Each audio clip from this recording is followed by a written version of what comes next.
N'oubliez pas de soutenir et de vous abonner à la page Eco News Insight pour recevoir toutes les nouveautés. Une triste annonce a secoué le dimanche 17 décembre.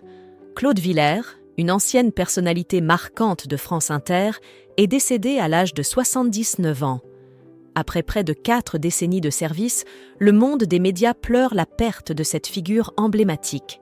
Adèle Van Riet, la directrice de la station de radio, a partagé la nouvelle sur la plateforme X, anciennement Twitter, évoquant le rôle majeur de Claude Villers dans des émissions telles que Le Tribunal des flagrants délires. Elle a souligné son impact en tant que maître de la satire, de l'humour, de l'intelligence et de la voix emblématique de France Inter. Les hommages affluent sur la toile, soulignant l'influence et l'héritage laissés par Claude Villers. Laurent Ruquier a exprimé ses pensées sur Instagram, accompagné d'une photo émouvante avec le regretté journaliste Isabelle Motro, Pascal Brunner et Virginie Lemoine.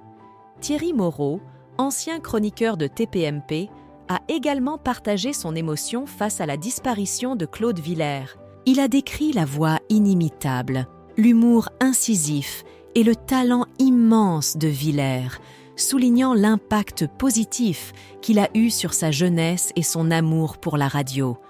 C'est ainsi que le monde des médias rend hommage à ce grand monsieur qui restera à jamais dans nos cœurs. Claude Villers, une icône du journalisme.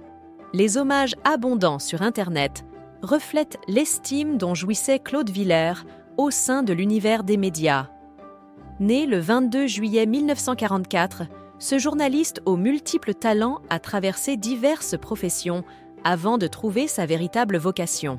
Passant de l'emploi bancaire au rôle éphémère de catcheur, en passant par celui de serveur, il découvre sa passion pour les médias en 1962, devenant ainsi le plus jeune journaliste de France et obtenant sa carte de presse à l'âge de 18 ans.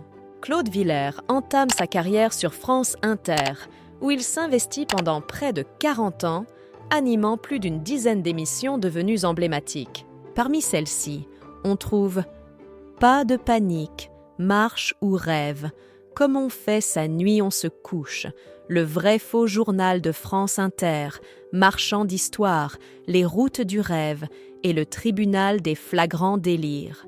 Un parcours impressionnant qui a marqué son empreinte dans le paysage médiatique français.